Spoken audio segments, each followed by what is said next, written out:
Hey everybody, Mike Vaki, Princeton Trader, here with a quick midday update. All right, we talked this morning about these little hiccups here, and the most recent one here that get bought, go back to new all-time highs, and then drip and drag everybody to the upside. We talked about all-time highs either today or tomorrow. They did them today.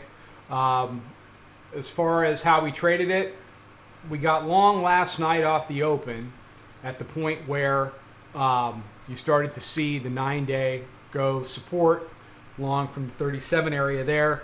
We also went ahead and we bought the open this morning in the 57 area, and we've just been carrying both of these trades around.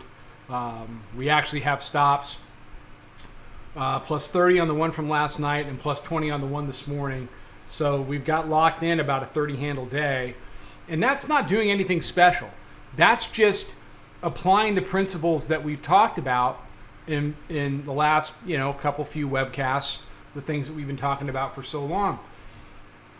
Sitting around expecting the tape to do something different from what it's been doing is a way to be right every once in a while and wrong a whole heck of a lot, where the inverse makes you right a whole heck of a lot and wrong once in a while. And when you're wrong, it tells you, hey, maybe the dynamic is changing. You use the losing trades to give you some awareness that things might be changing with regard to the overall character of the tape. And it makes it a lot easier to catch the short moves. So a couple long trades today. We're just kind of watching them come in. They made a bias over our upper level. They tested that. They retested the upper level, and then they made a higher high. And they've just kind of been walking it up from there. They've brought it up into this resistance area here, 44.85, 44.86. It's pulled back about 5 or 6 handles back into our proprietary moving average. It's sitting on 79. So we'll see if it wants to pull back and do a little bit more downside, or if this is enough. But it just underscores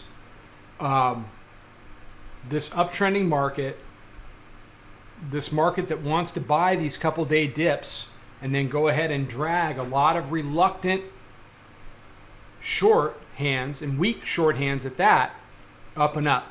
Where do we go from here? During the course of this week, unless something dramatically changes, then you're looking at 4,500 this week. And before you go, wow, I mean, we traded basically to 86 today. It's only 14 handles away. I do expect at some point this week we're going to start to chop around and start to compress a little bit. We've seen the expansion. Let's go back to the hourly chart. So we had that big compression here that was frustrating everybody. They took it down.